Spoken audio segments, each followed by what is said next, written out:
Graça e paz a todos. Eu sou o reverendo Gilberto Rebouças e nós estamos reunidos para mais uma aula do ESTAD. O ESTAD é o Seminário de Educação Teológica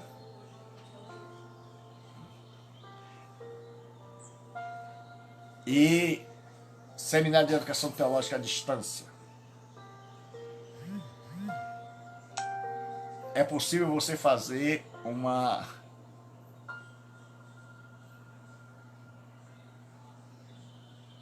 seminário de qualidade à distância.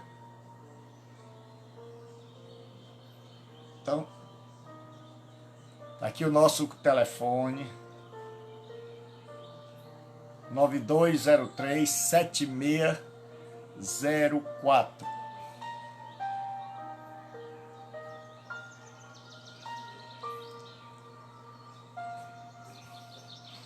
Graça e paz, esse é o telefone do ESTAD para você fazer sua matrícula. Vamos começar a nossa aula de hoje. Nós estamos vendo a questão das traduções.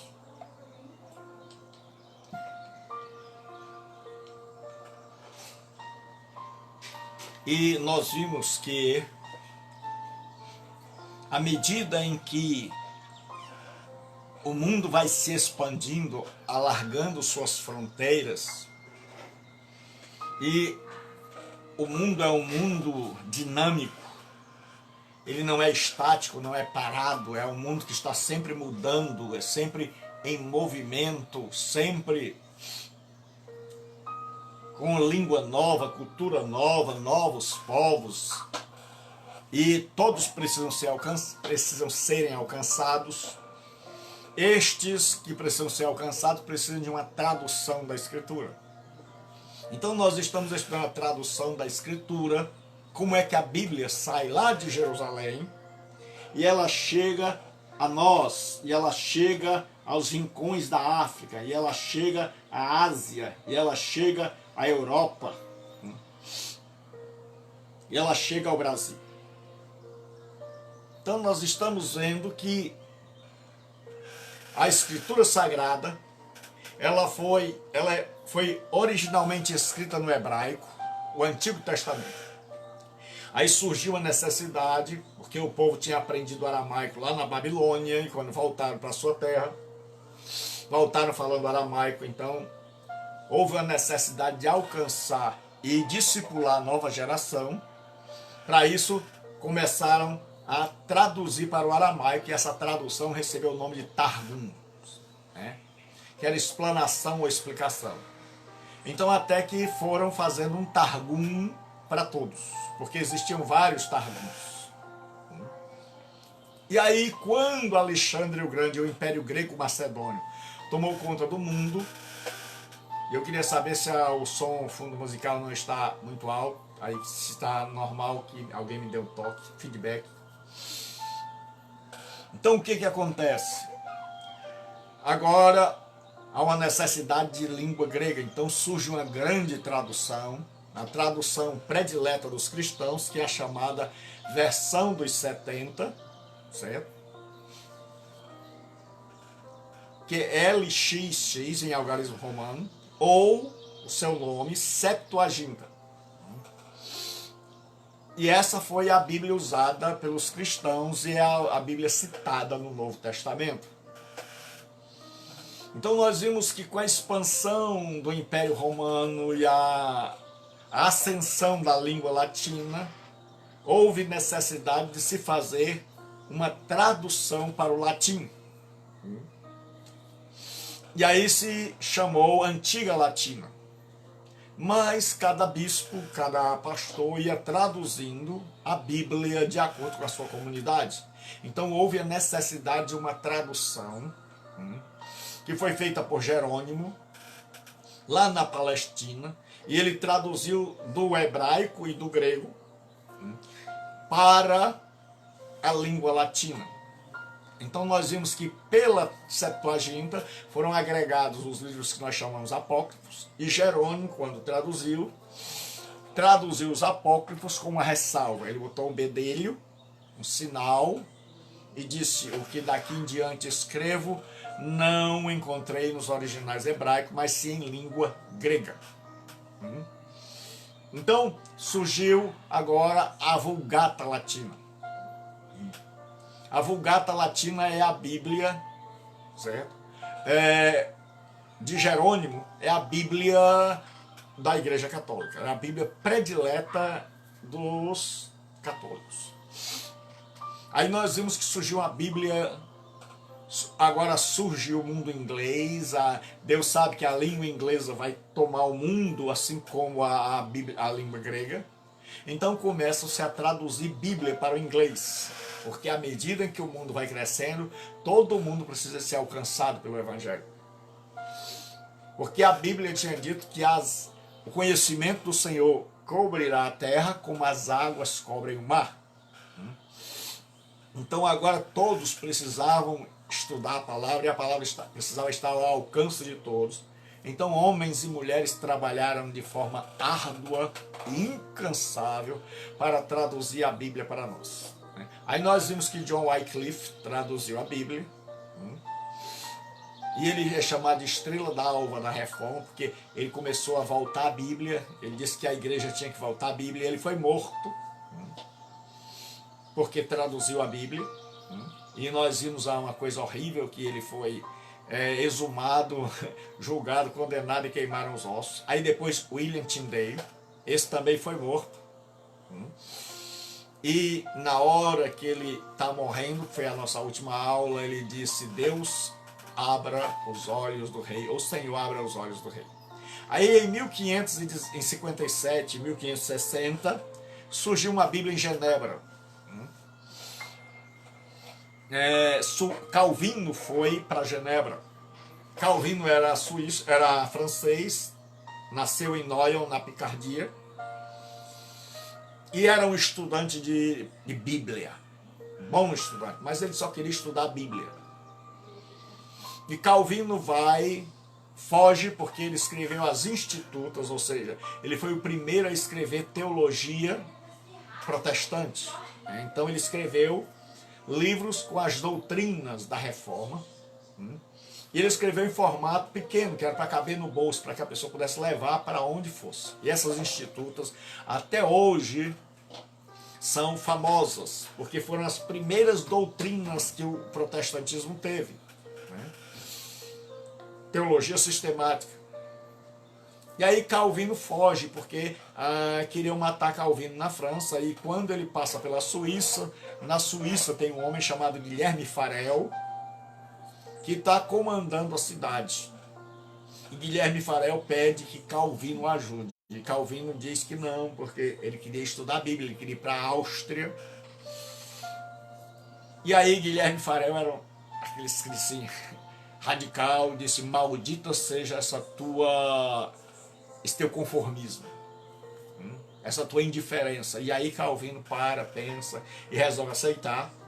E ele se torna o líder, tanto espiritual, o pastor, como o governador de Genebra. E aí ele torna Genebra uma faculdade para ensinar, porque havia uma perseguição chamada Contra-Reforma. A Igreja Católica estava perseguindo os protestantes por toda a Europa, num movimento chamado de Contra-Reforma, e os crentes, os protestantes, estavam fugindo. E o único lugar onde eles encontravam uma cidade protestante era em Genebra.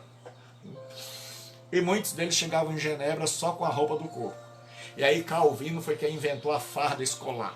Ele percebeu que há pessoas que tinham uma roupa melhor quando ele estava dando aula, e outras que não tinham, estavam com a roupa rasgada, quase sem roupa já. Então ele criou uma roupa branca para que todo mundo ficasse igual. É por isso que em algumas igrejas protestantes hoje, principalmente presbiterianas, quando o pastor vai pregar, ele coloca uma batina, uma espécie de bata, só aqui, cobrindo os ombros, branca. Tá? É uma referência a Calvino, que inventou a farda. Então agora todo mundo era igual. E Calvino fundou uma escola, e todo mundo que saía, quando as pessoas voltavam para a sua terra, que a perseguição diminuía, eles já voltavam como missionários. Então Calvino fez isso pela igreja e o mundo saiu. Por isso que a doutrina calvinista cresceu tanto, porque Calvino fez de Genebra uma base. Aí eles traduziram também a Bíblia, porque sabe que não há missões sem Bíblia. Não dá para você chegar num lugar e começar a fazer a obra missionária sem a Escritura Sagrada. Então, a perseguição na Inglaterra, durante a perseguição sob o comando de Mary Todd, muitos reformadores fugiram para o continente, né, que é uma ilha, a Inglaterra, em busca de segurança. E aí, dentre eles, surgiram alguns tradutores, certo? Aqueles que se estabeleceram em Genebra, eles fugiram e adivinham onde é que eles encontraram abrigo? Em Genebra. Eles fugiram da ilha da Inglaterra, foram para a Suíça e lá em Genebra eles se encontravam com estudiosos amantes da Bíblia, como Mayo Coverdale, né, e John Kenneth, os quais traduziram a revisão que viria a exercer grande influência para o povo. Então esses dois homens, Miles Coverdale e John Kenneth, eles traduziram uma Bíblia em Genebra, por isso que essa Bíblia é famosa até os dias de hoje. Bíblia de Genebra. Certo? A tradução completa. Em 1560 foram completados o Antigo Testamento e em sua revisão novo, que incluía as mais recentes evidências textuais. O que é isso? Esta Bíblia de Genebra, ela era agora a Bíblia mais aproximada dos originais, porque quando eles traduziram, as pesquisas já estavam mais evoluídas, então eles colocaram na Bíblia de Genebra as traduções, os manuscritos mais modernos e mais aproximados dos originais. Ela foi largamente utilizada pelos chamados puritanos e citada repetidamente até pelo grande escritor chamado Shakespeare. Em 1644, a Bíblia de Genebra já havia passado por 140 edições. Então, até hoje, ela é uma Bíblia fundamental de linha protestante tradicional. A primeira vez em que o Novo Testamento foi dividido em versículos, a Bíblia de Genebra, foi a primeira vez onde o Novo Testamento agora vem dividido em versículos. Foi editada num formato em que se podia levar para a igreja. Agora não era mais aquele livro enorme, agora era um livro pequeno, certo? E ela tinha um resumo de capítulos. A primeira Bíblia com comentário nos textos. A Bíblia de Genebra agora era a primeira Bíblia de comentário. Então os tradutores, quando traduziram, colocaram lá o comentário no rodapé para explicar os textos. Então esta Bíblia serviu de exemplo, de modelo para tantas outras que viriam. E hoje todas as Bíblias comentadas têm na Bíblia de Genebra a sua grande inspiração. A Bíblia de Genebra tem no final uma espécie de esboço de teologia sistemática. Aí chega a nossa famosa, agora traduziu-se para o alemão, com Lutero, traduziu-se para o grego, traduziu-se para o latim, traduziu-se para o inglês, né? E faltava a tradução para a nossa Bíblia. E existe também uma tradução chamada de Reina Valera, que é a tradução da Bíblia para a língua espanhola. Então agora já tem inglês, em espanhol e várias versões em espanhol, mas faltava uma Bíblia para nós. Faltava uma Bíblia na nossa língua. Então o que acontece?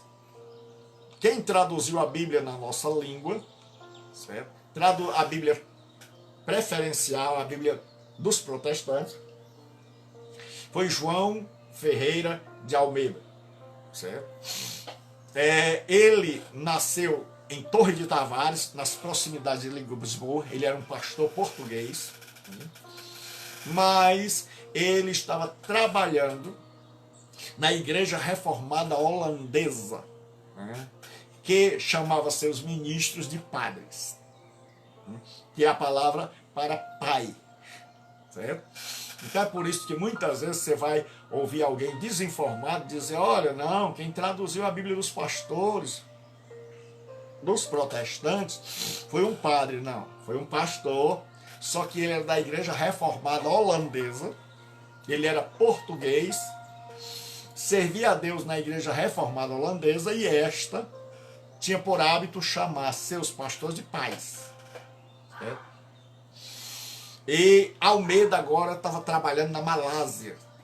Sempre quem vai traduzir Bíblia, quem se importa com Bíblia, é quem quer ganhar almas, é quem está na obra missionária. Então, quem não se importa com a obra missionária não está nem aí para a tradução de Bíblia, porque não há necessidade se a pessoa não está evangelizando, ela não tem necessidade de Bíblia. Então, quem ama a Deus e ama a sua obra, vai ter sempre uma necessidade de Bíblia. Então, João Ferreira de Almeida, quando tinha 12 anos de idade, mudou-se para o sudeste da Ásia, para morar na Malásia. Então, ele falava português, e a sua conversão ao protestantismo, pela leitura de um folheto em espanhol acerca das diferenças na cristandade, converteu-se do catolicismo à fé evangélica. Então, ele leu um folheto e ele viu as distinções. O folheto comparava as duas doutrinas, o que ensinava uma tradição religiosa e o que ensinava a outra, e esse folheto foi suficiente, porque é uma boa metodologia para você evangelizar.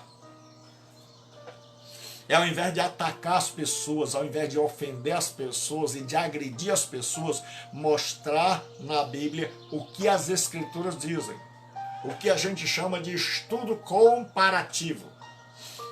É você dizer, olha, uma tradição ensina assim, a outra ensina assim, chegue à sua conclusão. Leia a Escritura e examine por você mesmo, porque aí não foi você que converteu a pessoa.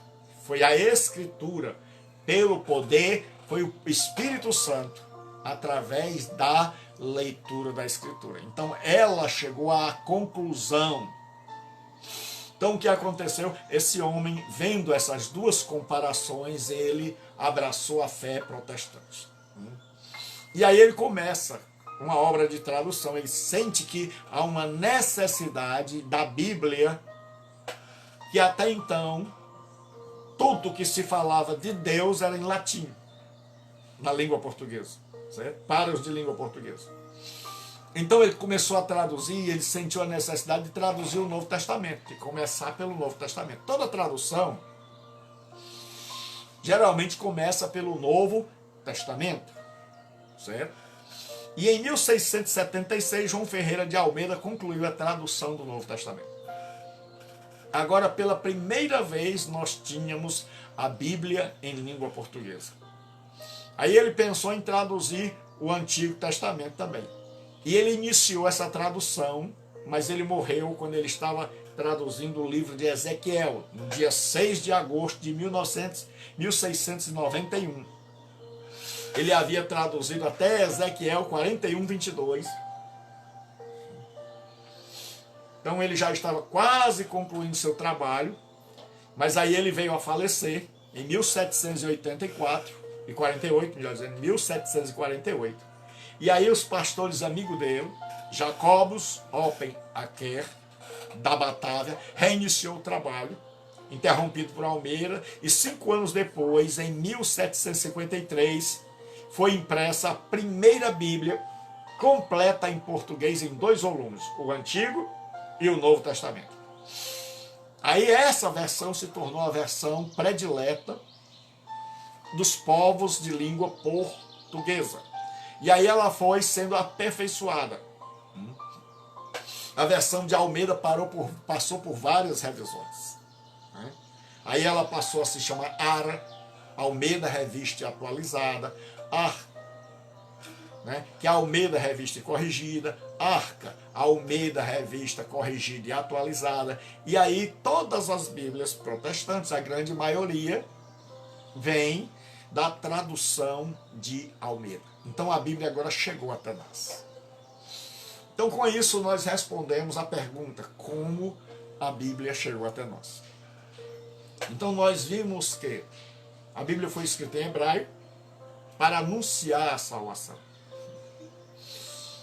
Depois houve a necessidade, o mundo expandiu-se, houve a necessidade de tradução para o aramaico, chamado Targums. Então agora o conhecimento do Senhor, a salvação prometida, ela estava também em aramaico. Mas aí o mundo inteiro se expandiu, cresceu. E aí era a língua grega. Então Deus usou homens para traduzirem a Bíblia para o grego, a famosa Septuaginta.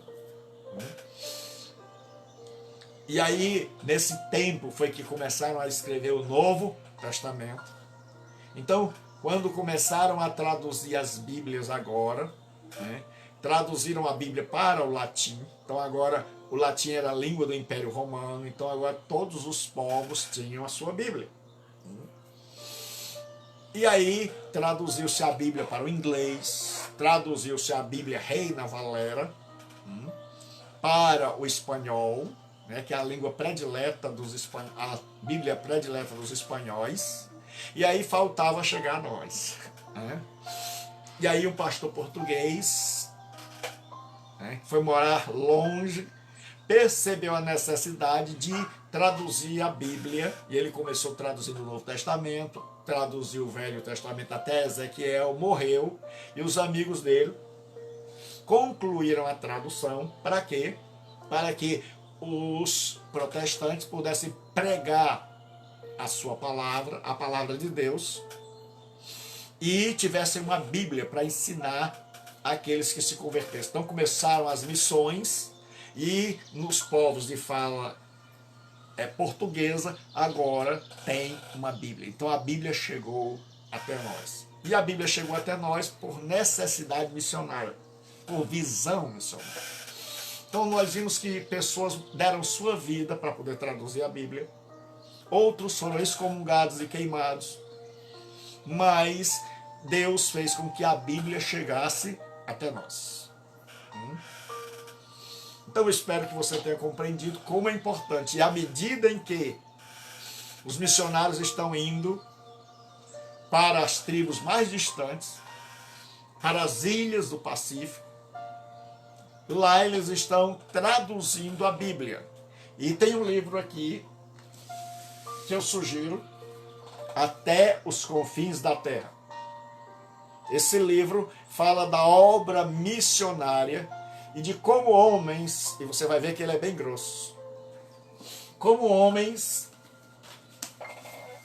tiveram que traduzir a Bíblia. Eles chegaram num determinado local, em vários lugares, e não havia letras, não havia sinais gráficos, não havia gramática, e aí eles disseram, meu Deus, eles tiveram que fazer um alfabeto, tiveram que construir uma gramática para poder traduzir a Bíblia, e ensinar o povo a ler, certo? Então tudo isso era amor pela obra de Deus. E hoje os missionários estão do mesmo jeito, eles chegam num determinado lugar,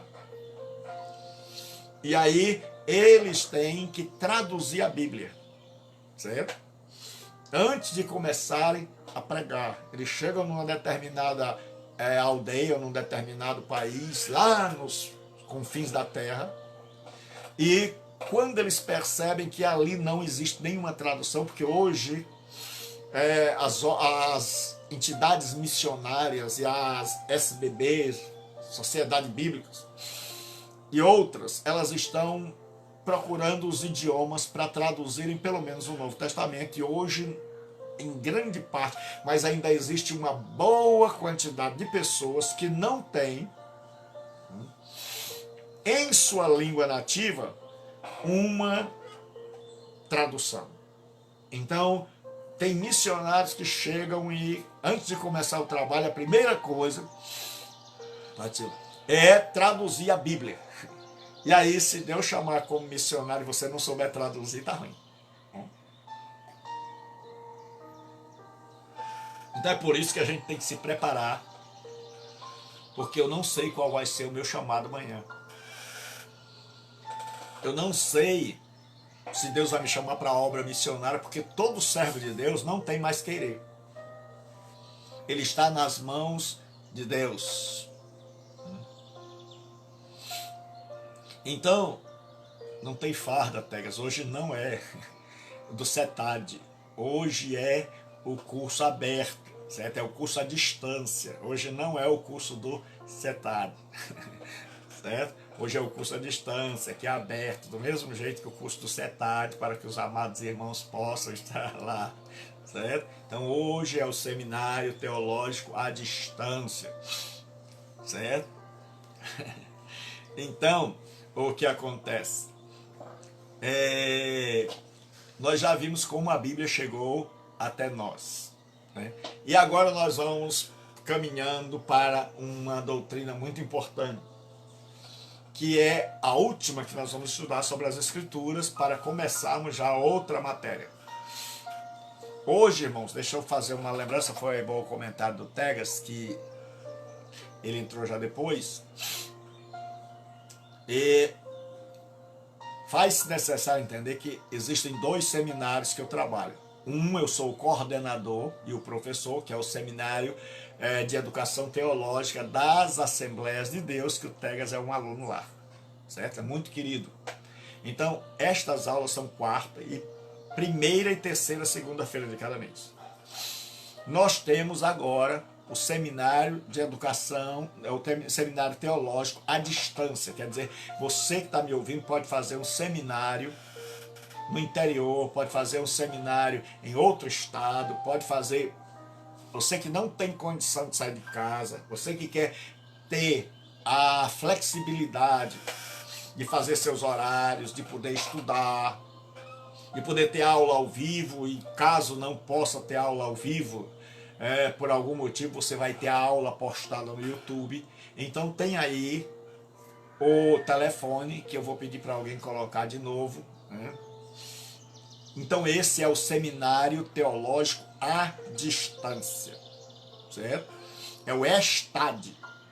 Então nós estamos estudando nesse seminário, né, que é aberto para todos os irmãos, introdução bíblica. Nós estamos estudando a introdução bíblica e nós vamos entrar agora na parte da inerrância das Escrituras, né?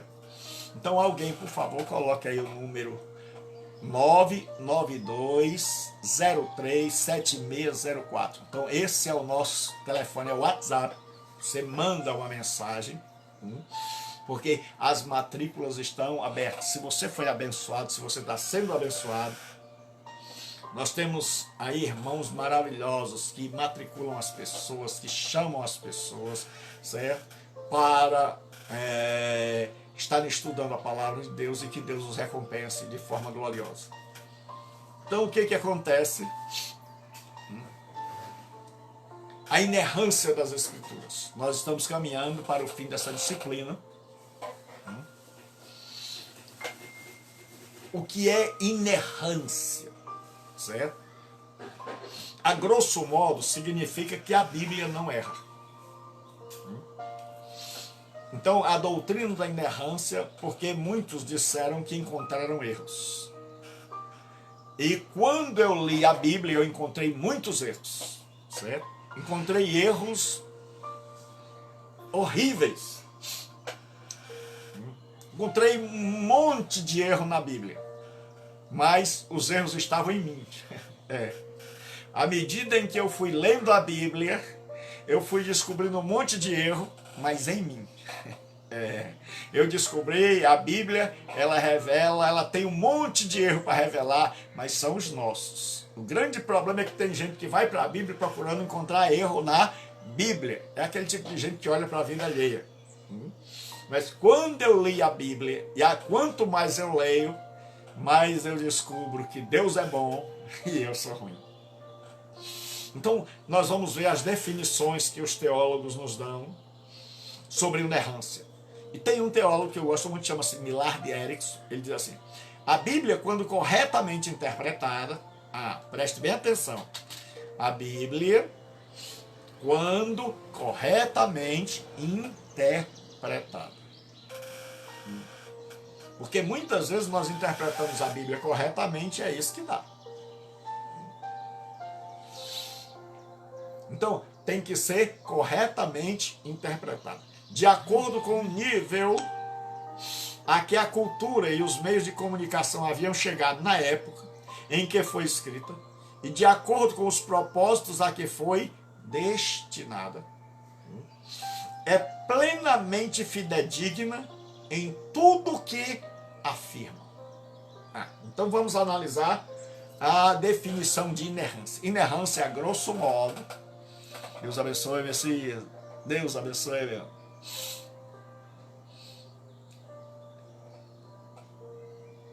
Deus te abençoe muito, poderosamente. Então, irmãos, nós temos um seminário à distância, que você pode fazer na sua casa, e você que não tem tempo, que você que está trabalhando, até o meu irmão Tegas, que ele já é do nosso seminário, mas ele teve a mudança de trabalho, é isso, Tegas, você ainda teve que mudar de horário. Então Deus tocou no meu coração para fazer um seminário para gente que mora longe, para gente que... Nós temos alunos da África, de Bruxelas. Então, você que mora longe, você que é brasileiro, está espalhado por esse mundão aí, e você quer aprender a palavra de Deus e matar um pouco da saudade desse país tão querido, tão maravilhoso, tão sofrido, mas tão bonito. Então nós temos um seminário teológico à distância, certo? Com qualidade, você está vendo. Qualquer pessoa que está estudando vai ver que não deixa a desejar em nada, certo? Então você pode ligar para 9203-7604, mandar uma mensagem de WhatsApp, certo? E fazer a sua matrícula, a coisa mais fácil do mundo, e estudar aqui. E caso você não consiga vir aqui, não possa estar, porque nós, além disso, damos aula extra. Hoje é uma aula extra. Porque quais são os dias de aula, professor? Eu me chamo Gilberto Rebouças.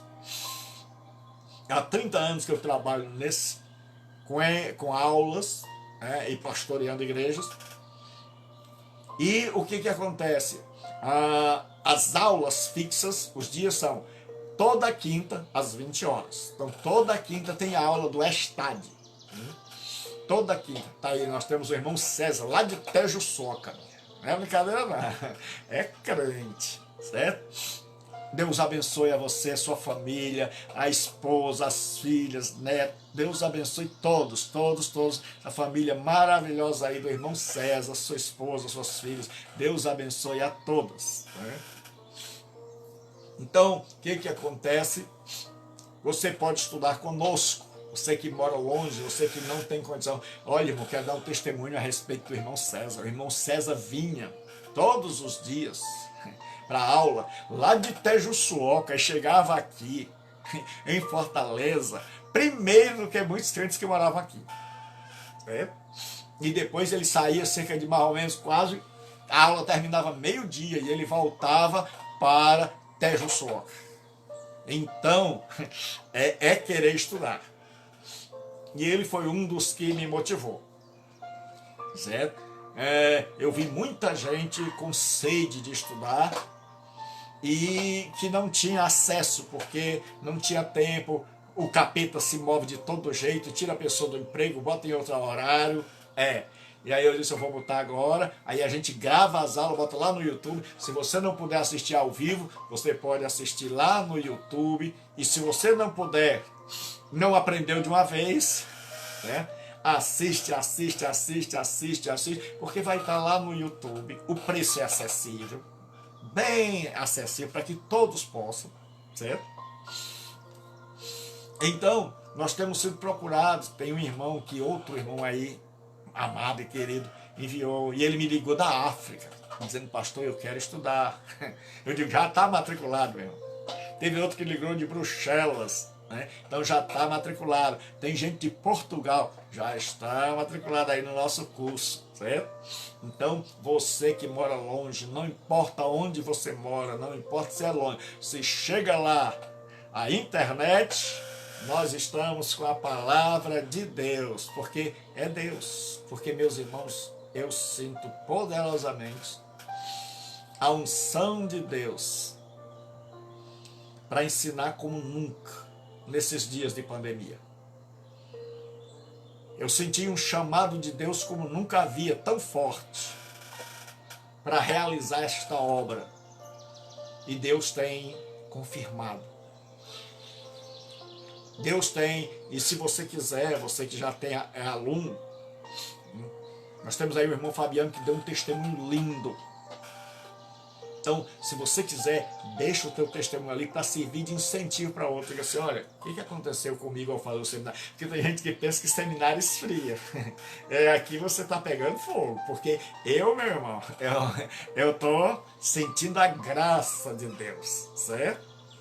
Então nós vamos estudar sobre a inerrância. Então o milagre diz o seguinte, a Bíblia é corretamente interpretada, então primeiro eu preciso interpretar corretamente, certo? Então eu vou dar aqui um exemplo. E aí ele diz assim, e de acordo com o nível e a cultura e os meios de comunicação chegados na época em que ela foi escrita, e de acordo com os propósitos, certo? O que acontece? O autor diz assim, que a mostarda é a menor semente. A botânica diz que existem sementes muito menores, é a menor semente. A botânica vai nos dizer que existem sementes muito menores. Então, será que há um conflito entre a Bíblia e a ciência? Não. Por dois motivos. O primeiro, será que a Bíblia errou?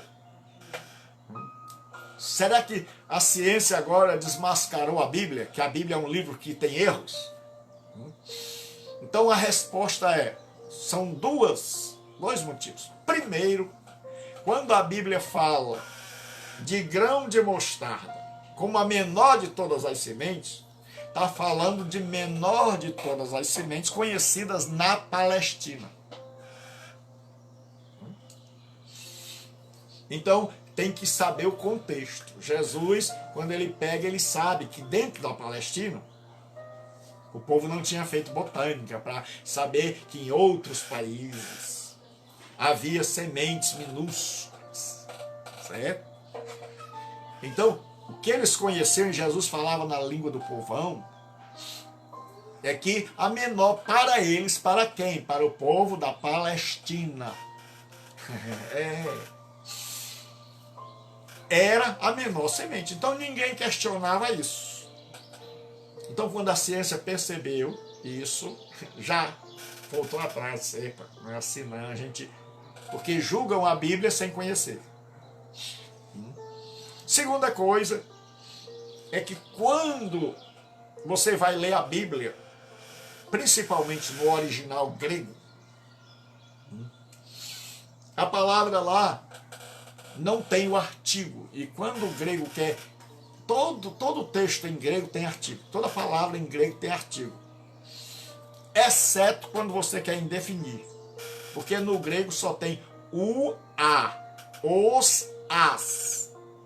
Não tem uma, uns, umas. Como é que eles fazem para colocar indefinido? Uma, uns, umas. Eles tiram o artigo.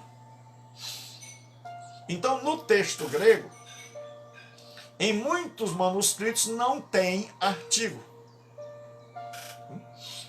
Então, a tradução podia ser traduzida assim: o grão de mostarda é uma das menores sementes. Pronto, resolveu tudo.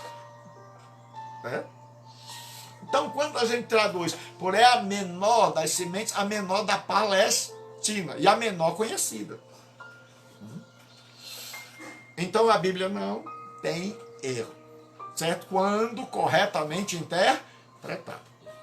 Agora, se você leu só a Bíblia, não estudou, achou que não precisava estudar, e aí você vai para a escola, E você diz ao professor que a semente, o grão de mostarda é a menor semente. E o professor diz, não, não, não, não. E você quer brigar, quer matar o professor, dizer que é porque a Bíblia está dizendo, sem ter argumento, o professor vai se escandalizar. E ao invés de crer, vai descrer. E vai achar que você é um tremendo do ignorante.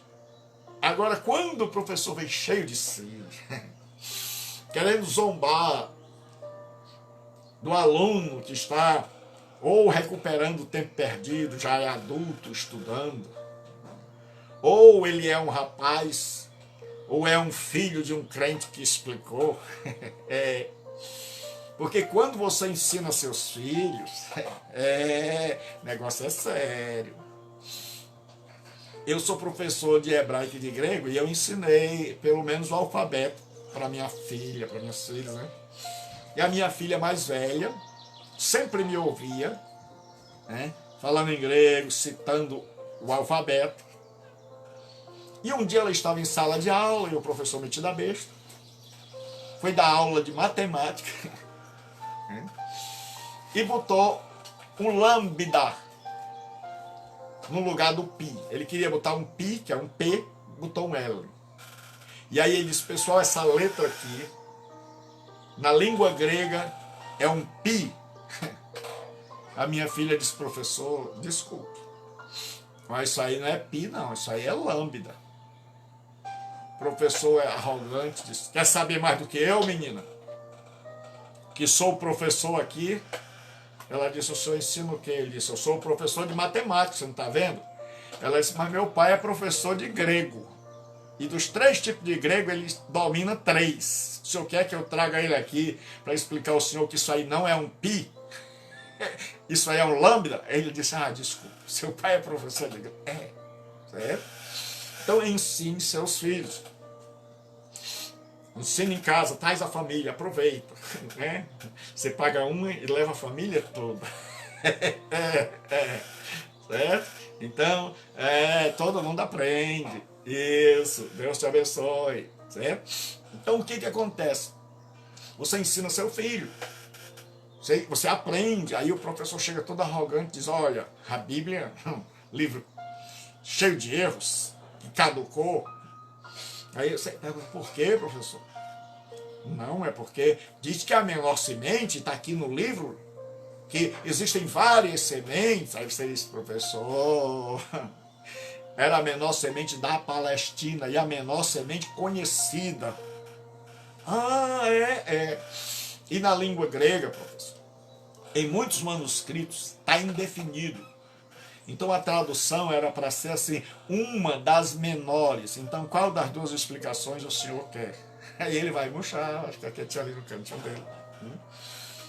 Porque uma vez o professor chegou e disse, olha, o mar vermelho não se abriu. Já sei dessas coisas, né? Porque muita gente precisa se preparar para ir para a faculdade, porque senão vai passar vergonha. Não, o mar vermelho ele secava. O mar vermelho ele secava e aí dava para você passar em pé, a pé enxuto. Aí a gente assim, aleluia, glória a Deus. Aí disse, rapaz, eu estou esculhambando a sua Bíblia e você diz aleluia, glória a Deus. Não, professor, é porque o milagre foi maior. Como, meu filho? Como é que o milagre foi maior? O senhor disse que o mar secou, não foi isso? Foi. Então dava para passar que mal cobriu o pé, é isso? Aleluia, glória, grande maravilha. Aí, por que você está rindo? Porque você disse assim, o milagre foi maior. Como é que Deus afoga cavalo e cavaleiro com água que não dá para cobrir o pé? Porque o senhor não leu a Bíblia. A Bíblia diz que Deus afogou o exército de Faraó. E segundo o senhor, o povo passou a pé enxuto, então Deus afogou no seco. Então o milagre é grande, porque afogar no seco só Deus, certo? Só bêbado morre afogado no seco, certo? Porque ele enfia a cabeça num buraco d'água e não tem mais força para tirar. Aí os professores vão começando a entender que nós não levamos uma lavagem cerebral, nem somos uma cambada de gente que não estuda mais. Agora, se você não estudar, meu filho, vai apanhar. Vai sofrer muito e não vai ter como defender a sua fé. E a gente estuda para saber mais, para produzir mais. E aí, o Millard de Erickson diz o seguinte: quando a Bíblia está de acordo com os propósitos a que foi destinada, porque a Bíblia, nós vamos ver, ela não fala sobre tudo. A Bíblia não foi escrita para matar a nossa curiosidade. Eu já expliquei. Certo? A parte da semente significa que Jesus disse que o grão de mostarda é uma das menores, é a menor semente, e que ela, quando plantada, se torna uma grande árvore. E aí o povo diz: não, não é menor, existem outras menores. Mas era menor na Palestina, e a tradução pode ser traduzida como uma das, e não a menor. Porque em alguns manuscritos não tem um artigo, então é indefinido, quer dizer um ou uma. Então você tem duas respostas para dar. Certo?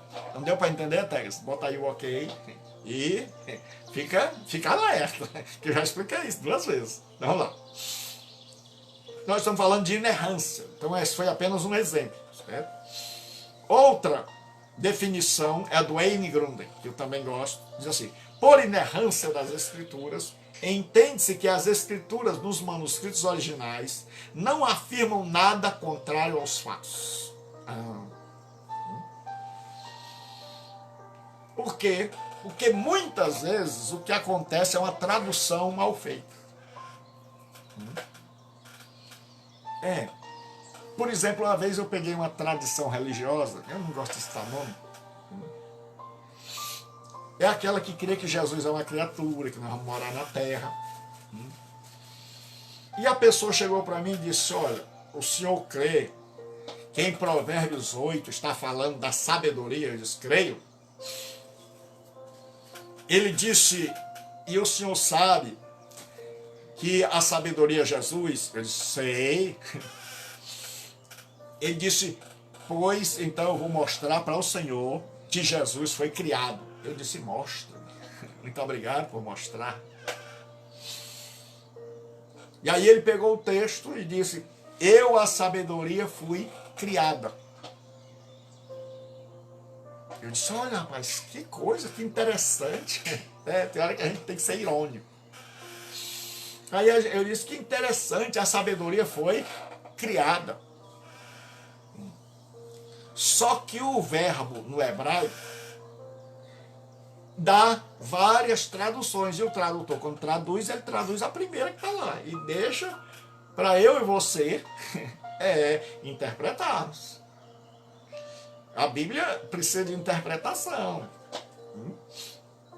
O verbo lá pode ser se manifestou, apareceu, foi criada e surgiu. Aí eu perguntei para ele: então quer dizer que Jesus é a sabedoria de Deus, correto? Correto, e sim. Eu disse: e esta sabedoria foi criada. Isso. Então, existia um tempo em que ela não existia. Ele disse: certo. Eu disse: então houve um tempo em que Deus era ignorante, que não sabia de nada. Ele disse: não. Eu disse: você acabou de dizer que a sabedoria foi criada. Aí peguei o cara, deu nó. Eu disse: teve um tempo, aí, perdão da palavra, que Deus era burro, Deus era ignorante, Deus não sabia de nada, que Deus estava assim: be, abá, ba, be, be, be. Era isso? Não. Aí ele começou a notar que o negócio tinha pegado para ele. Já ficou gaguejando. Eu disse: agora, se você traduzir com o verbo correto, colocar eu, a sabedoria, me manifestei, aí você vai ver que a criação vai revelar a sabedoria de Deus que estava oculta. Por quê? Porque Deus era sábio, certo? Mas ainda não tinha criado nada, então as pessoas não podiam ver, nem os anjos, nem nós, o fruto da sabedoria de Deus. É como uma pessoa calada ou uma pessoa que não age. Você nem sabe se ela é sábia ou se ela é ignorante. Mas quando ela começa a falar ou fazer alguma coisa, então você percebe que aquela pessoa é sábia, então a sabedoria dela se manifesta. Então, em sendo Deus eterno, ele sempre foi sábio. Mas esta sabedoria só se tornou percebida e perceptível a hora em que ele começa a criar. Então, a Bíblia tem que ser traduzida corretamente.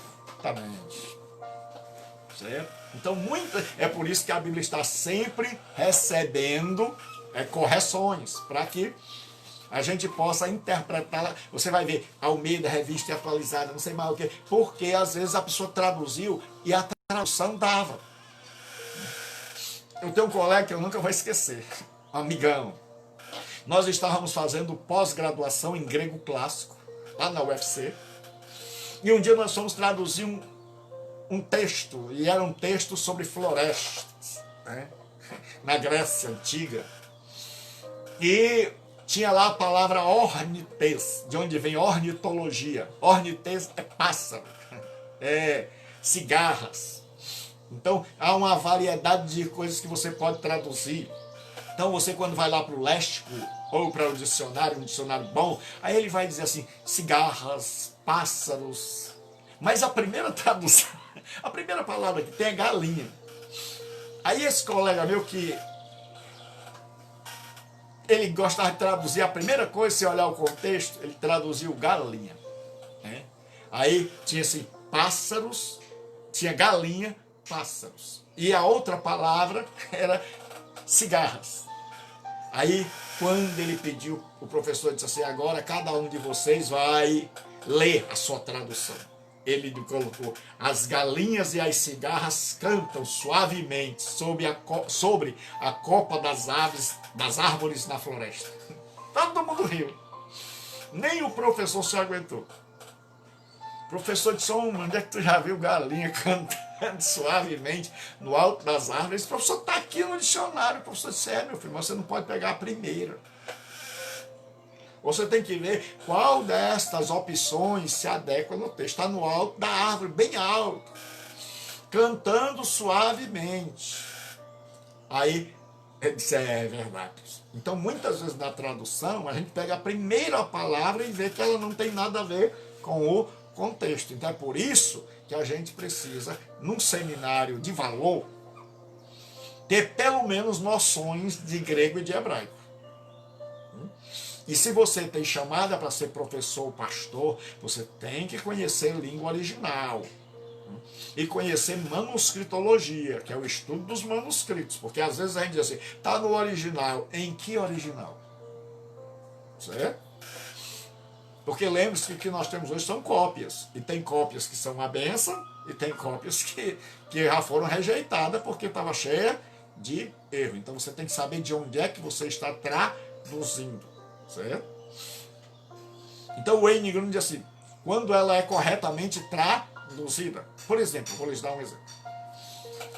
No Jesus, quando está escrevendo em Mateus 16, versículo 19, ele diz assim, tu és Pedro, sobre esta pedra edificarei a minha igreja e as portas do inferno não prevalecerão contra ela e te darei as chaves do reino.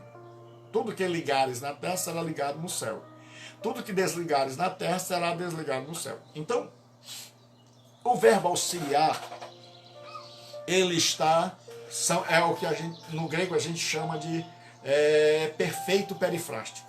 Ixi, pastor, que negócio é esse? É que é uma conjunção, uma locução verbal, são dois verbos, um verbo auxiliar e um verbo principal.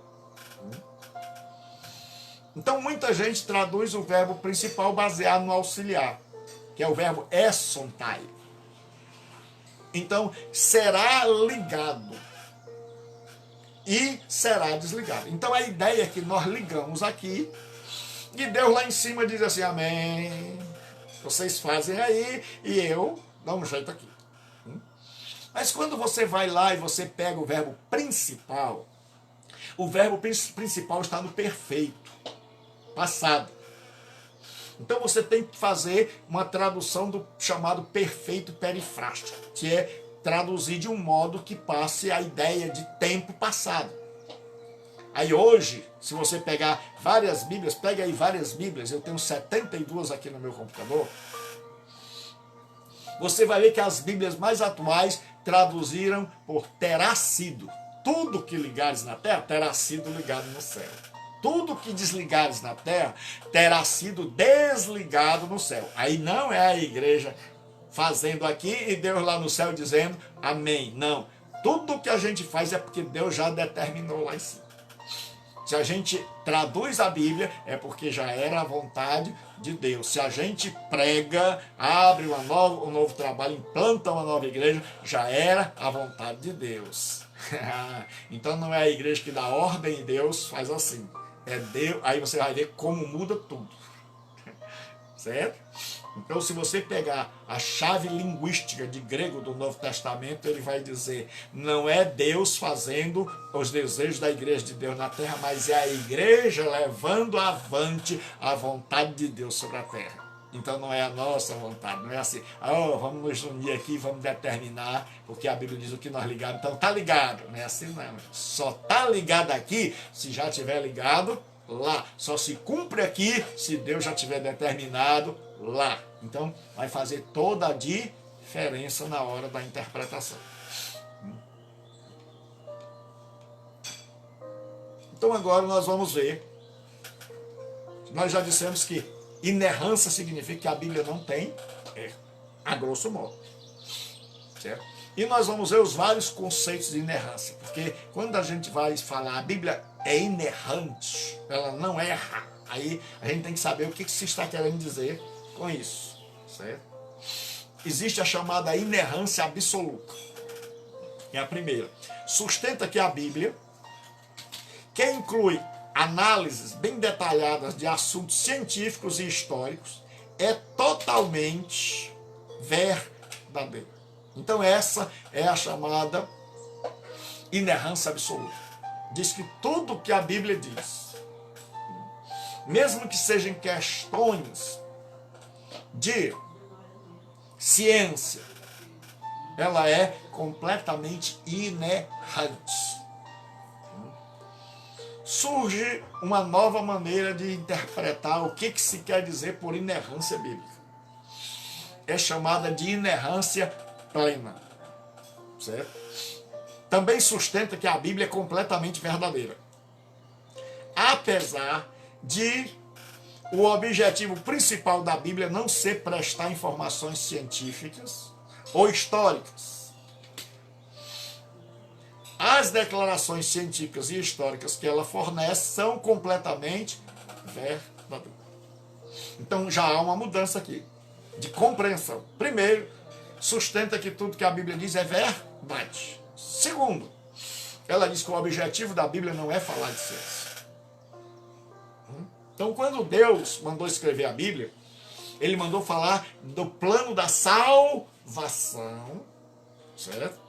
Então, o tema principal da Bíblia é a salvação pela fé em Jesus Cristo e como o homem lida com Deus, consigo mesmo e com o seu próximo. Então, não era objetivo de Deus ensinar ciência. Por quê? Porque Deus ia ensinar ciência por outros métodos. Né? Então Deus ia iluminar a cabeça dos homens para que eles estudassem medicina. Então tudo isso foi a iluminação de Deus. Mas a Bíblia, certo? Ela foi dada não para falar de ciência. Então muita gente quer confundir, quer estudar ciência na Bíblia. Não foi esse o objetivo de Deus. Certo? Então também não foi ensinar a história, certo? Então muita gente quer saber, professor, os dias da criação, eles foram dias de 24 horas? Foram eras geológicas? Foi um tempo indefinido? Então, quando você vai ver a palavra Ion, que é dia no hebraico, você vai ver que só em Gênesis a palavra Ion pode significar 12 horas. Certo? Diz Deus, haja luz e houve luz. E fez separação entre a luz e as trevas. E chamou o primeiro Yom, o primeiro dia. Então, dia ali se refere a 12 horas. Mas lá na frente, Deus disse assim, e houve tarde e manhã. O segundo dia, o terceiro dia, o quarto Yom. Ali já quer dizer que houve 24 horas. Porque o dia do judeu começa às 6 da tarde.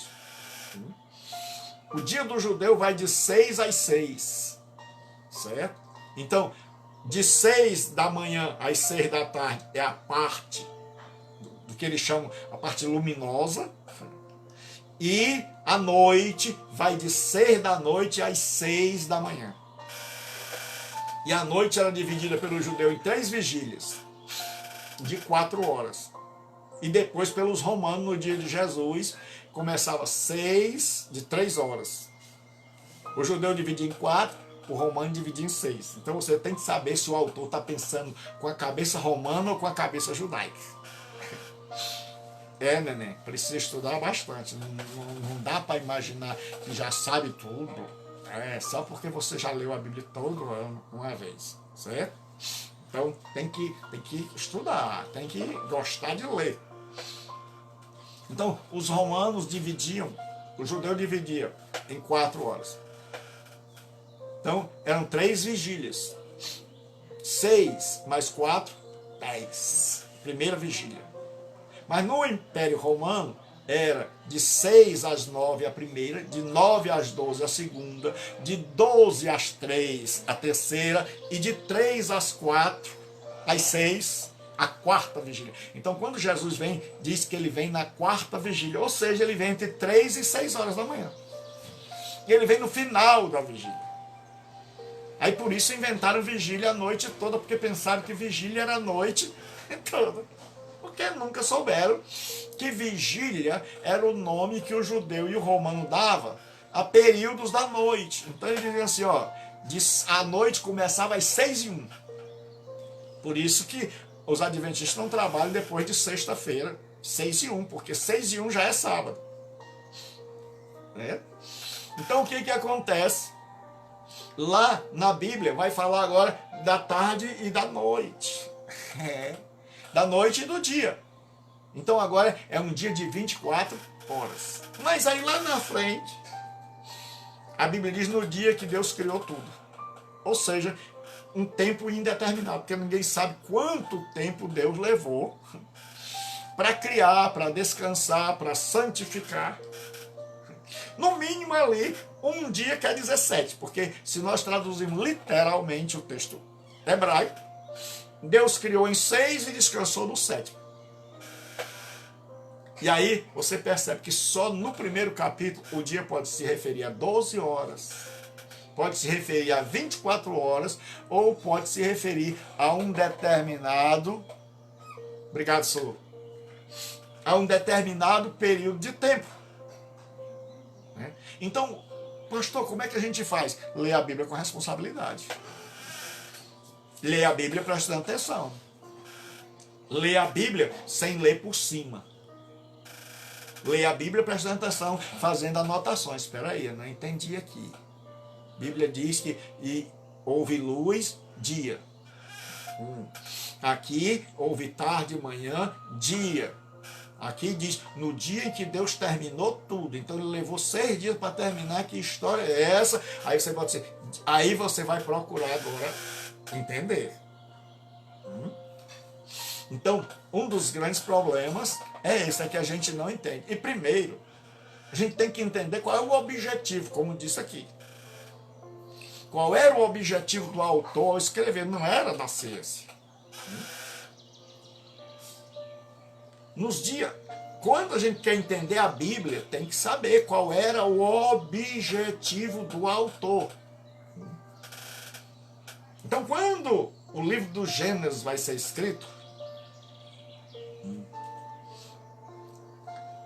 como era o mundo da época, para a gente poder entender. Por isso é que o método que nós adotamos chama-se histórico-gramatical, que é o método da reforma. A tradição anterior havia interpretado pelo método alegórico. E os reformadores disseram, não, nós temos que voltar para o literal. Então eles diziam assim, porta é porta, até que o contexto diga que não é mais porta. Então quando eles liam a palavra porta, eles diziam, é porta. Porque hoje a gente lê mar e interpreta dizendo assim, foi as adversidades da vida, foi as lutas, as ondas que vinham, lá vem a doença, o corona que bateu. Não. Os reformadores, quando iam presta atenção, quando eles iam interpretar, não é quando eles iam aplicar. Na aplicação pode, na interpretação não. Então a gente tem que saber distinguir as coisas. Certo? Então o que acontecia na hora da interpretação, eles diziam porta é porta, até que o texto não caiba mais. Aí Jesus disse, eu sou a porta. Ele disse, aqui não pode ser literal.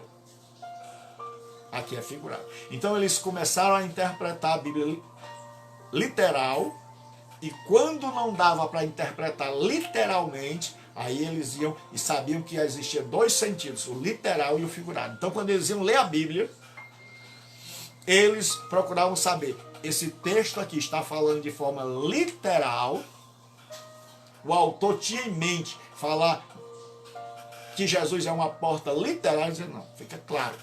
Um pouco de bom senso e caldo de galinha não faz mal a ninguém. Outro é que eles diziam assim, se não é literal, então é figurado, é uma metáfora, é uma comparação. Certo? Então, quando se escreve o Gênesis, o autor tem em mente o contexto da época. E no contexto da época, o abismo, que o abismo nada mais é do que o mar. Para nós, o abismo é uma coisa assim, negra, que não tem fundo, que a gente olha assim. Mas o abismo era o mar, que é chamado de Terron. Por isso que diz assim, Vihaaretz, e a terra, Haitá era, Tohu Vavó, sem forma e vazia. Ou seja, Deus vai começar a terra, e a terra ainda não está tudo organizado. Deus botou o material ali para começar a casa. Deus já botou cimento, caibro, telha, está tudo ali, certo? Deus já criou os elementos para criar a terra. Mas as paredes ainda não estão levantadas, porque Deus vai progressivamente. Deus tem poder para fazer tudo assim, mas Deus opta por trabalhar de forma processual. Passo a passo. Então, não atropele as coisas. Você quer aprender escatologia? Vai devagar. Tenha paciência, porque o trabalho do nosso Deus é um trabalho de passo a passo. Porque Deus sabe que ninguém aprende nada se não for passo a passo. Então, é como se Deus dissesse assim, pai, eu já trouxe pedra, eu já trouxe... Não tinha nada, porque é uma criação chamada ex nihilo. Deus criou do nada. Não tinha pedra, não tinha árvore, não tinha nada. Não tinha carne para fazer animal, não tinha uma vaquinha, porque tem um monte de gente aí que não tem juízo na cabeça e fica discutindo quem veio primeiro, o ovo ou a galinha. E aí Deus criou do nada. E o que acontece? Então Deus começa como uma pessoa que está desenhando um quadro, pintando um quadro, vai fazendo uns rabiscos e ninguém começa. Aí a gente começa, tá, tô entendendo. Ali parece um monte, olha, parece pássaro voando, tem uma casinha, olha um coqueiro. Aí vai aparecendo. À medida em que a pessoa vai pintando, em que o processo vai evoluindo, vai crescendo, você vai começando a enxergar e diz, que mar lindo, que jangada linda, que sol amarelo. Então Deus, quando está criando, Ele está criando assim. Ele está criando processualmente, porque ele vai transformar a minha vida e a sua de glória em glória. De glória em glória. A vereda do justo é como a luz da aurora que vai brilhando mais e mais. Então, o processo de Deus é um trabalhar de degrau em Deus não faz mágica. Não acredite em pregações que dizem que Deus é mágico. Que você chega na igreja e todos os seus problemas desapareceram. Não. A não ser que você seja hipnotizado e fique com amnésia. Mas você Deus começa a ensinar e você vai resolvendo seus problemas. E tem gente que não aprende nunca, não resolve nunca. Porque Deus não faz por nós. Deus não dá o peixe. Deus dá a vara e diz, meu filho, vai pescar. As igrejas por aí é que estão dando o peixe. Certo? Querem dar o peixe. Aí o menino nunca aprende a fazer nada. Ele vive sempre esperando que Deus faça por ele. E ele chega aos 40 anos sem ter nada e diz assim, eu estou sustentado pela mamãe. Então, o que acontece? Naquela época, o mar, que era chamado de Terrom, que o povo confundia tudo. O abismo, que eles não conheciam, eles adoravam como divino. Então o Terrom, o mar imenso, que eles morriam de medo por causa das ondas e do tamanho, eles chamavam de Terrom. Aí é por isso que vai ter assim, Torro, Vavor. A terra era sem forma, não tinha forma, meu filho. Deus só tinha o quadro branco. Deus tinha encostado o material. Aí Deus começa a construir. Aí Deus diz assim, apareça a luz. Aí vem, que é o que a gente chama na teologia de Fiat. Fiat Lux, não tem nada a ver com carro. Fiat é uma palavra latina para criar. Então Deus diz, haja luz. E houve luz. Aí pronto, começa. Aí quando há luz, você começa a ver as coisas. É por isso que alguns teólogos acham que Deus já tinha criado tudo e como estava no escuro não dava para ver nada. Mas à medida em que ele acende a luz, todo mundo começa a ver. Então Deus começa a criar processualmente. Aí Deus fez separação entre as águas de baixo e como nós dizemos aqui, e as de riba. Aí o povo começa a ver que a água é embaixo e a água em cima agora, que é o que a gente chama de céu. A água agora está em forma de nuvens. Mas ainda não tem terra. Aí Deus faz aparecer o elemento seco. Porque quando ele separa a água de baixo da água de riba, aí a terra que está lá no fundo do mar, ela emerge. Aí aparece, a Bíblia diz, quando Deus evaporou a água de baixo e deixou metade da água em cima, metade da água aqui embaixo, porque assim, quando você crê em Deus, todas as suas dúvidas quanto à Bíblia se dissipam. Porque você diz, espera aí, tudo estava coberto de água, o que se via era água, era o Terrom. E o povo, quando olhava para o mar, mesmo depois dele pequeno, dizia assim, rapaz, isso aí é um Deus. Aí o escritor diz assim, olha, no princípio criou Deus os céus e a terra. Bereshit bara Elohim ve'et hashamayim ve'et haaretz. Aí ele diz assim, Ve'haaretz ha'ita tohu vavor. E a terra era sem forma e vazia. Era igual um quadro que ainda vai ser pintada. Ou uma escultura que era uma pedra tosca que vai ser lapidada pelo divino escultor. E aí ele começa a descrever a história da criação. Aí diz, Deus disse, haja luz. Aí vai dizendo, há um primeiro dia, um segundo dia, um terceiro dia.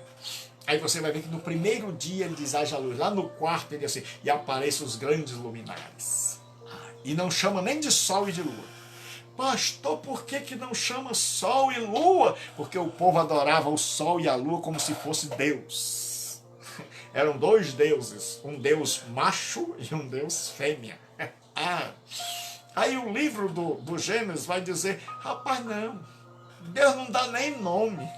Eles são apenas chamados de luzeiros. E eles foram criados e não são deuses. E foram. Aí quando a pessoa pagã lia o livro do Gênesis, dizia, peraí, está tudo diferente do que eu aprendi. Eu aprendi que o abismo era um Deus. E aqui está dizendo que o Espírito de Deus paira sobre o abismo. Certo? Que o Espírito de Deus paira sobre o abismo. E que Deus é anterior ao terrom. E que Deus é esse, tão poderoso, que é maior que o mar. Aí o povo, quando lia o Gênesis, já começava a se converter. Os pagãos. Agora imagine um pagão lendo o Gênesis. Quer dizer que o terrom não é mar. E o sol também não. O sol foi criado. E o sol foi colocado lá no alto para mês, ano, para as estações, verão, outono, primavera, inverno. E quem colocou? E quem criou?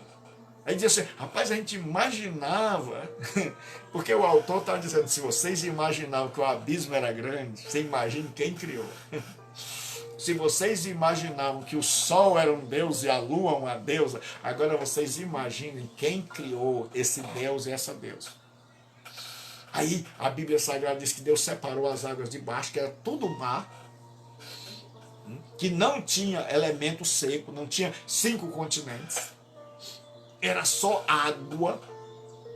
Aí Deus, em sua sabedoria, tirou metade da água e colocou acima do firmamento. Chamou céu. E metade da água ficou embaixo. Agora, quando ele tira uma grande porção, o que acontece? Aparece a terra. Aí diz assim, e a porção seca, Deus chamou terra. Aí o pessoal tem dificuldade no dilúvio, diz assim, como é que pode um dilúvio universal cobrir tudo? Eles esqueceram que já era tudo coberto.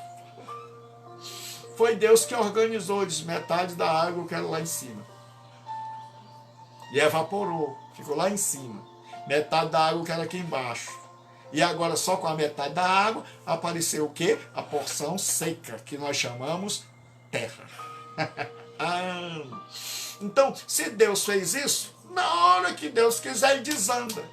Ele diz, eu organizei e desorganizo agora. E aí as águas lá de riba caíram tudo. Como nós dizemos aqui, gente, desceram. E aí o mundo voltou a ser um mar enorme. E Noé só escapou porque Deus disse, faça o mar. Faça o mar, porque ele tinha comunhão com Deus. Tem gente aí que não está fazendo seu barco, não quer aprender, vai ser pego de surpresa. Então, quando você lê o Gênesis, aí você vai ver que a Bíblia diz, e Deus criou os animais selváticos e os animais domésticos. Por quê? Se você olha lá no Egito, cachorro era Deus, touro era Deus, macaco era Deus, toda a bicharada, tudo era divina. Aí o autor chega e diz, rapaz, isso aí não são deuses, é a bicharada.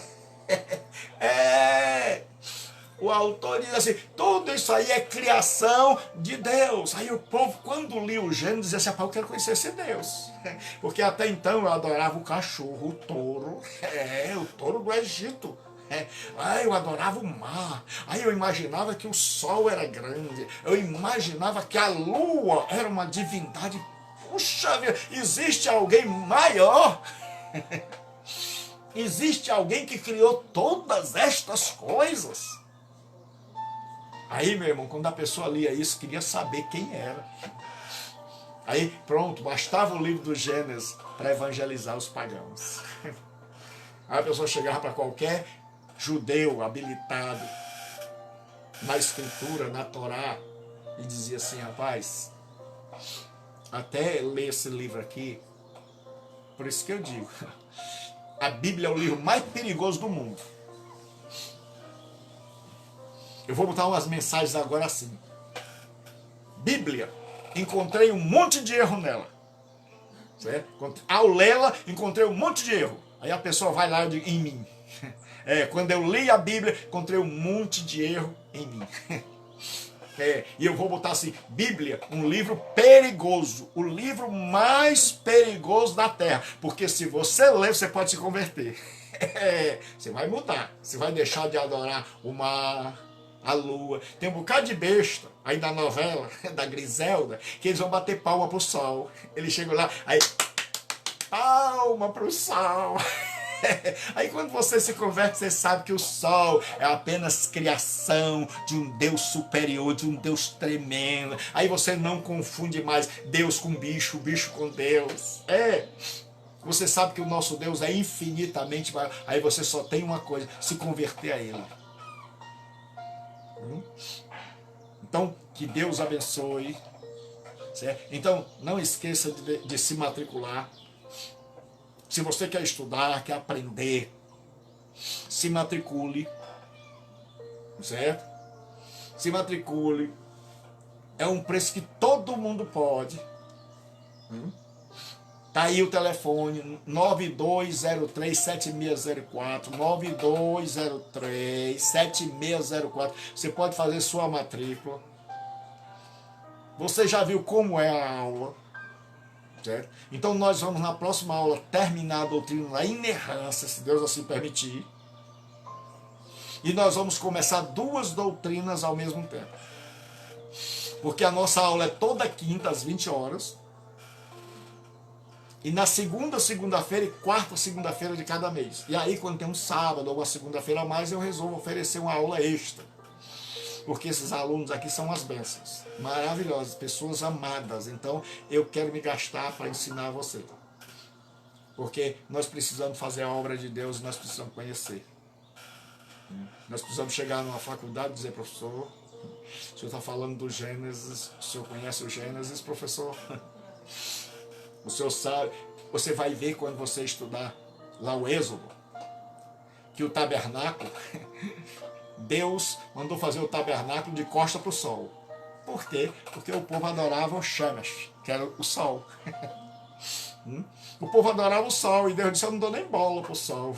Manda fazer o tabernáculo de costa para o sol. Aí você vai ver. Se você pegar qualquer figura do tabernáculo, você vai ver que o sol está lá atrás. Deus está dizendo, meu filho, olha para cá, deixa eu olhar para a negócio de sol. Então, a Bíblia é o livro mais perigoso do mundo. Se você ler, você pode mudar radicalmente. Sua vida nunca mais será a mesma.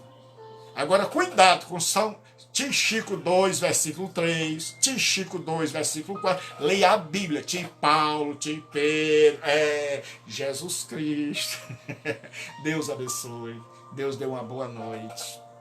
Deus seja com cada um. E eu desejo muito estar com vocês, certo? Ensinando cada dia, cada vez mais longe. Não importa onde você esteja no mundo. Se você está na Europa, na África, no Brasil, se você está em outro estado da federação, no Amazonas, como tem gente, lá em Portugal, os irmãos de Portugal. Onde você estiver e você quiser estudar, eu estou aqui para ensinar. Você que não pode ir a um seminário, você que não pode estar presencial, Deus abriu esta porta. Então, se matricule. Se matricule. 9203-7604. Certo? Então, se matricule. Faça a sua matrícula. E aprenda. E, pastor, para que eu quero teologia? Para conhecer a Deus. A gente não faz teologia para encher a nossa cabeça e a gente se achar. A gente faz teologia para se aproximar de Deus. Porque eu vou acabar essa aula com o propósito da teologia. Pedro diz assim, antes santificai a Cristo como Senhor em vosso coração. Toda a verdadeira teologia coloca Cristo em primeiro lugar. Todo mundo sai de cena. Gilberto sai de cena, você sai de cena, Maria sai de cena, Pedro sai de cena, Jesus eclipsa todo mundo. A verdadeira teologia, Jesus é o personagem principal. Toda teologia que tirou Jesus do lado e botou mediadores não é correta. Está equivocada, porque a Bíblia diz há um só Deus e um mediador entre Deus e os homens, Jesus Cristo homem. Certo? Então, só há um mediador, é Jesus Cristo, não é seu pastor, não sou eu, nem o seu apóstolo, certo? É Jesus Cristo, o único mediador. Então, a Bíblia diz, antes de santificar é a Cristo. Então, estudar a teologia é para santificar, para glorificar, para exaltar a Cristo, colocar ele no centro. Porque o grande erro da igreja foi tirar Cristo do centro. E agora nós precisamos colocar Cristo no centro. Certo? E aí a Bíblia diz, e estai preparado para responder a razão da esperança que é em vós. Teologia tem esse segundo objetivo. Primeiro é você conhecer quem é o Cristo, o Deus que você adora. Aí você nunca mais vai cantar tropeça aqui, oi, cai acolá. Isso é música de bêbado a caminho de casa.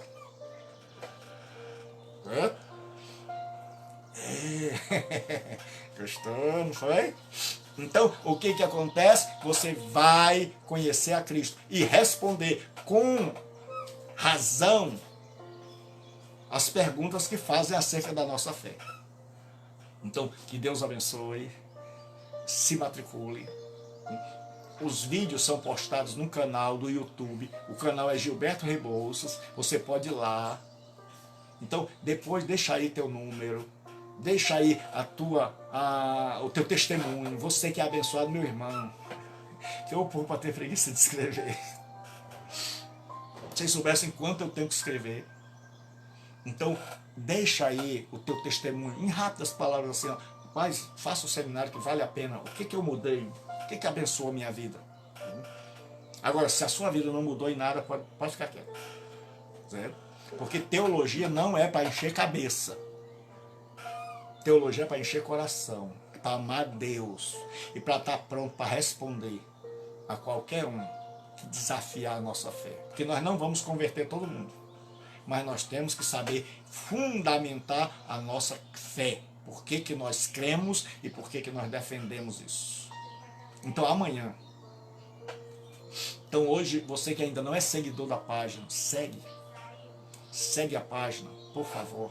Comunidade Bíblica Online. Lá em cima tem assim, seguir, curtir, compartilhar. Se você está no seu celular, vai aparecer uma mãozinha assim lá em cima na página.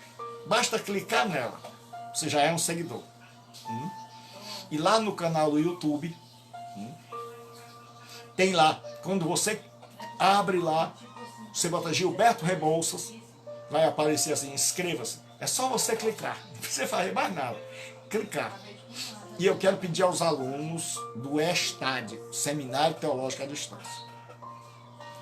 Quem está frequentando as aulas, está assistindo às aulas online, então eu já estou vendo. Mas se por acaso o meu irmão não está tendo tempo de assistir no horário, que é quinta, toda quinta às 20 horas, e segunda-feira e quarta, segunda-feira às 20 horas, e quando tem uma aula extra como hoje, eu aviso. Então, sempre às 20 horas pelo Facebook, Comunidade Online. Se você não pode, você pode ver a aula quantas vezes você quiser, que vai ficar postado no Facebook e ter a nossa logo. A Bíblia, a cruz, o fogo e a pombinha. Certo? Tem a nossa logo lá para você saber. Então vai lá, clica, lá inscreva-se e faça o seu comentário. Para quê, pastor? Para eu saber que você está acompanhando.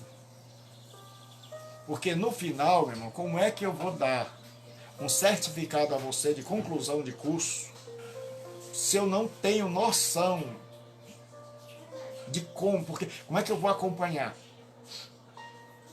Se você pode estar na África, na Europa, na América, em Portugal, aqui, em outro estado. Então, como é que eu acompanho? Eu vejo aqui, então eu sei aqueles que estão frequentando. Mas aí você pode não poder acompanhar no horário, por várias coisas. Então você faz. Esse seminário é muito maravilhoso, porque ele te dá a oportunidade de você estudar, fazer o teu horário para estudar. Você pode estudar de manhã, de tarde, meia-noite. É só você ter internet e entrar no YouTube, Gilberto Rebouças. Só que quando você entra e assiste, deixe lá um pequeno comentário.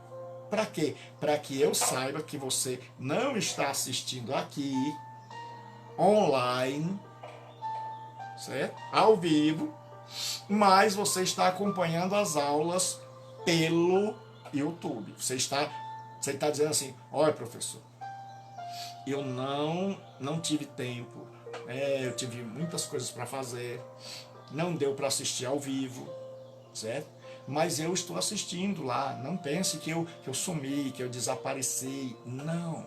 Então, assista lá, certo? É o meu professor, certo? Então, o que acontece? Mas, para que eu saiba que você está acompanhando, certo? Eu preciso que você deixe lá um comentário, porque eu não vou saber que você viu, que você acessou. Lá diz assim, 300 acessos, 400 acessos, 400 visualizações, mas não diz assim, o Raimundo viu. Então você tem que colocar pelo menos o seu nome assim, certo?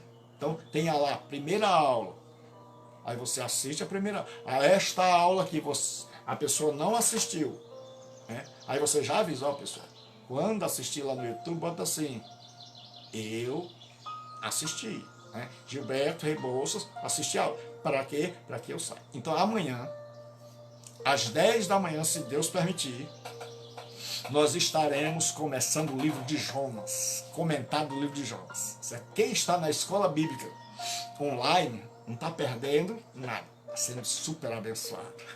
Já viu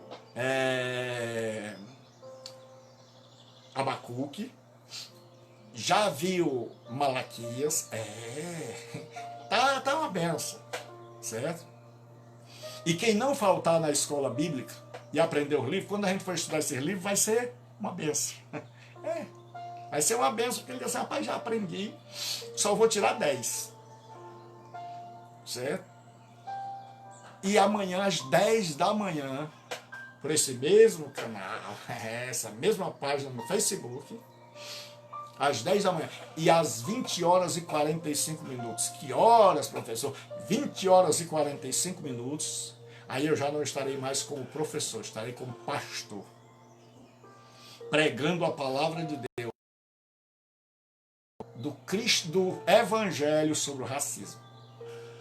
Então amanhã nós vamos pregar sobre o triunfo do Evangelho sobre o racismo às 20 horas e 45 minutos, 8 e 45 da noite. Então aguardo você.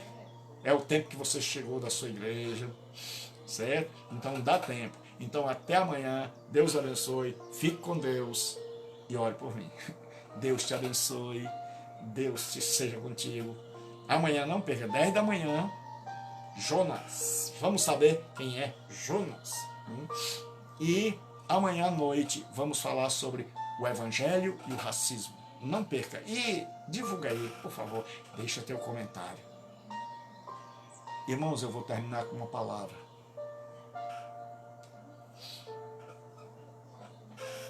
Hoje nós vimos que a Bíblia é inerrante. Nós vimos que a Bíblia chegou até nós. E se Deus fez tanto trabalho para que a Bíblia chegasse até nós, é porque Ele queria nos alcançar, é porque Ele nos ama, e é porque Ele quer que nós levemos ela a outros. Que assim como o João Ferreira de Almeida se preocupou em ter a Bíblia para nós, que nós possamos levar essa Bíblia através do evangelismo e das missões para outras pessoas. Eu já disse a vocês, eu estou copiando essas mensagens e colocando em tudo que você puder imaginar. Então, não me interessa se você vai achar ruim, porque vai aparecer no meu Instagram, mulher lá só de calcinha, eu tô botando, aí eu boto assim R, aparecer Renato Gaúcho, eu estou botando a mensagem lá, porque eu quero alcançar perdido. Eu estou cansado de igreja com as mesmas caras, de gente que não muda. Eu quero alcançar. Jesus disse, os sãos não precisam de médico, mas sim os doentes. Então, quero convidar você se Deus deu uma Bíblia, Ele quer que ela seja levada, que ela seja transmitida, não posso guardar só para mim. Deus nos abençoa. E o nosso nosso mote devia ser assim: abençoados para abençoar. Abençoados para abençoar, aprendendo para ensinar. Dizer: Deus, eu não quero que a bênção pare em mim. Deus, eu não quero ser uma represa que guarda a bênção só para mim. Deus, eu quero ser uma encanação. Eu quero ser uma transposição das águas, que leva as águas da tua palavra para quem está na sequidão espiritual. Deus abençoe. Deus seja convosco. Conto com as vossas orações para que Deus me dê saúde e me dê força. E até amanhã. Deus abençoe as famílias. Deus te abençoe, irmã Fabiana.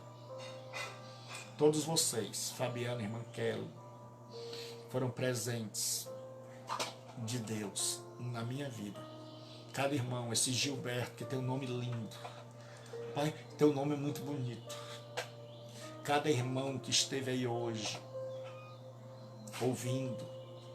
Esse César, família. Irmãos, cada pessoa maravilhosa, o Júnior com a esposa. Cada família aí, que Deus derrame sua bênção sobre a vida de vocês, de forma abundante, de forma poderosa. Que o meu Deus, segundo as suas riquezas, supra todas as vossas necessidades em glória. E que a bênção do Senhor esteja convosco.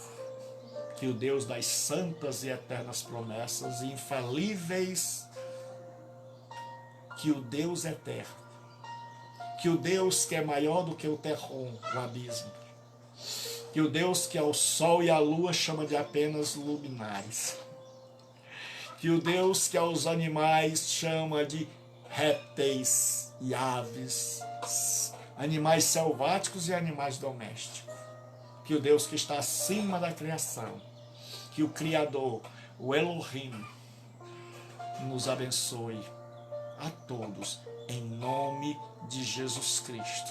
Deus abençoe a cada um, em nome de Jesus. Amém.